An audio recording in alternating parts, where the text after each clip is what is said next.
I've tried my best to give Steve Bruce every chance to show he can do a decent job for Newcastle, but performances so far this season have yet again shown that he can't do it.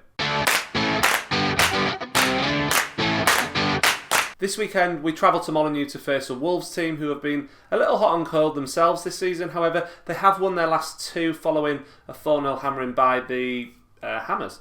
Our record at Wolves in the top flight is actually pretty decent. We haven't lost a top flight match at Molineux since 1977, but how much does history actually count in these games? Well, with Steve Bruce setting the team up, then you have to think that history matters very little. Now, obviously the debate about Steve Bruce has been raging ever since he stepped foot into the club about 15 months ago, and I've done my absolute best not to be knee-jerk about him. But after every match that passes, it becomes a little harder to have anything good to say about him, other than he seems like a decent guy. Most fans were more than happy with the business done this summer, and for the first time in a few years, it really looked like we could finally put a team out that was a little more attack-minded, coupled with a relatively decent defence, and really, we hoped that we could push on up the league a little bit. In short, we should have progressed and moved on this season. But it is so clear that even with our relative attacking riches, Wilson, Almiron, Saint-Maximin and Fraser, Steve Bruce cannot put together a team that takes advantage of their talents. In fact, I don't think Steve Bruce knows what his favoured starting 11 is,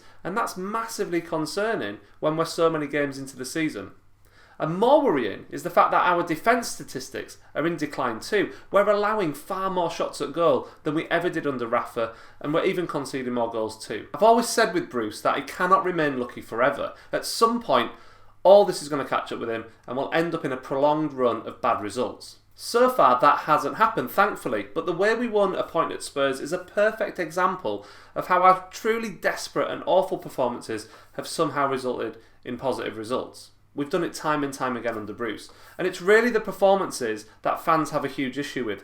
Bruce has managed to maintain support in the media from pundits who don't watch us week in and week out and just look at the results and think, well, that's not too bad. But it is too bad. In fact, it's absolutely dire. And fans are spending an absolute fortune every month watching a product that is so poor, so disjointed and so lacking in direction, regardless of whether we win, lose or draw. Football is meant to be entertaining. We pay money to watch Newcastle United because we love the club, but also because football is escapism and it's there to be enjoyed. We shouldn't feel bad for wanting to be entertained a little bit, and at the moment, under Steve Bruce, we are not being entertained. I don't want to sit through more Bruce Ball any more than you do, because as we know, he's proven repeatedly over the last year or so that his brand of football is just absolutely awful. But then we have the other issue. Mike Ashley is still in charge, and we know from history that he's reluctant and too slow to get rid of bad managers. And make no mistake, Bruce is a bad manager. No matter how much he and his media mates try to convince us otherwise, he is awful. My worry is that if or when Bruce's luck runs out, Ashley will once again leave it too late to make the change that will give the club a chance to save itself. That's how serious this position is, and we don't want the embarrassment of a third relegation under Ashley's reign. But the stakes are so high right now, higher than ever in fact. Ashley needs Newcastle to remain a Premier League club if there's even the smallest chance that the takeover bid can be revived. Going down now would be catastrophic for both the club and its fans and Mike Ashley, if he wants to get the 300 million that he values the club at. The game against Wolves is a big test for Bruce, and I'm hoping that he sees sense with his lineup and includes Almiron alongside Saint-Maximin and Wilson. Why the Paraguayan has barely played this season is just a huge mystery to me, and another reason why Steve Bruce's time at the club should be coming to an end sooner rather than later. Regularly leaving out one of your best attacking threats out of the lineup is just, it's beyond baffling to me. I don't understand how he can do it, and I'm not surprised there's reports that Almiron isn't happy with the situation.